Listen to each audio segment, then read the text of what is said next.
I was standing in the living room of the house I grew up in when my mother looked me in the eye and said, "You're not getting anything. You never needed it the way your brother does." It was a grey Tuesday in October. My father stared at the floor.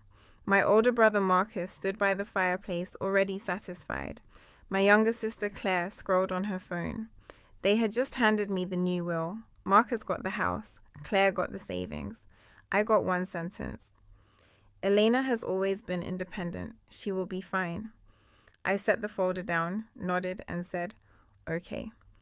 Then I drove home in silence. That was the clean break. I had always been the middle child who made things easy. Marcus failed at businesses and marriages. My parents paid the bills and called it supporting him. Claire drifted from crisis to crisis. They called it believing in her dreams. I left for college on scholarships, bought my own house, built a career, and never asked for help.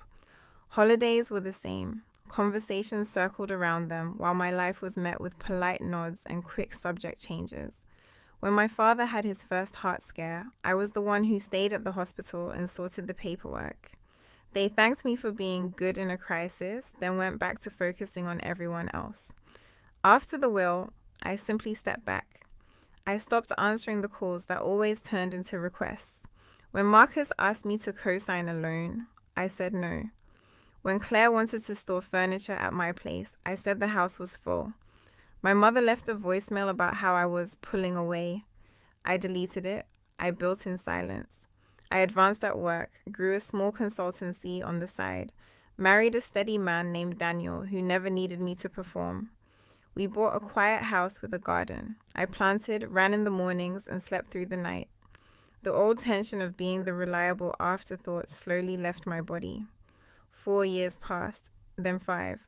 I sent a card on their anniversary once, that was all. They needed me in the 6th year. A hospital social worker called.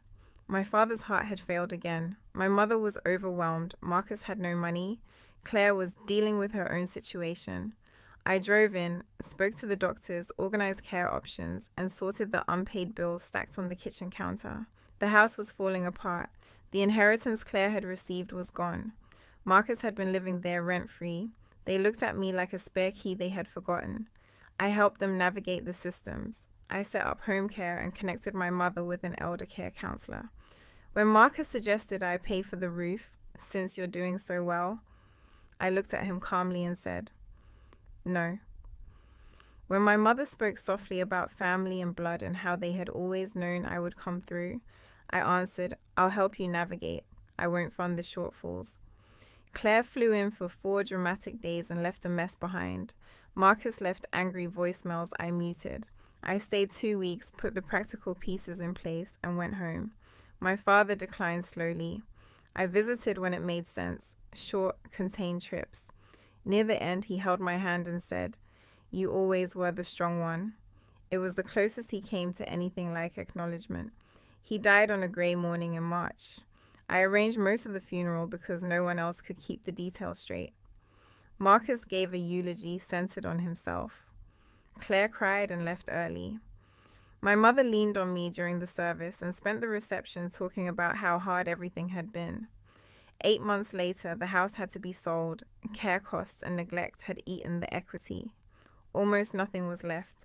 Marcus exploded. Claire posted vague things online and deleted them. My mother called and cried that she didn't understand how it had come to this. I sat in my own kitchen and said, "The systems are in place. You have what you need if you stay within the budget." She was quiet, then whispered, "We should have done better by you." I did not rush to comfort her. I said, "I know." "Are you happy?" she asked. I looked out at the garden Daniel and I had built, at the ordinary piece of the life I had made without them. "Yes," I said, "I am." I wished her well and hung up.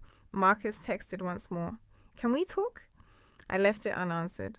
Claire sent a long message full of justifications. I archived it. My mother and I exchange birthday cards now and speak 2 or 3 times a year. It is enough. I still think about that Tuesday sometimes. The folder, her reasonable voice, the way I said okay and walked out. I used to believe it was the end of something. Now I know it was the beginning. I built a life in the space they left empty. When they needed me, I gave what I could without breaking myself open again. When they wanted more, I stayed still. No confrontation, no dramatic speech, just the long, steady refusal to keep playing a role that had never fit. Some nights Daniel and I sit on the back steps after dinner. He asks if I've heard from them. Sometimes I have, sometimes I haven't. Either way, I answer the same way. I'm good. And I am. The house is gone. The will is just paper. They decided I was the strong one who would be fine. They were right about one thing. I was fine. I just had to leave to prove it to myself. And I never needed their permission to stay gone.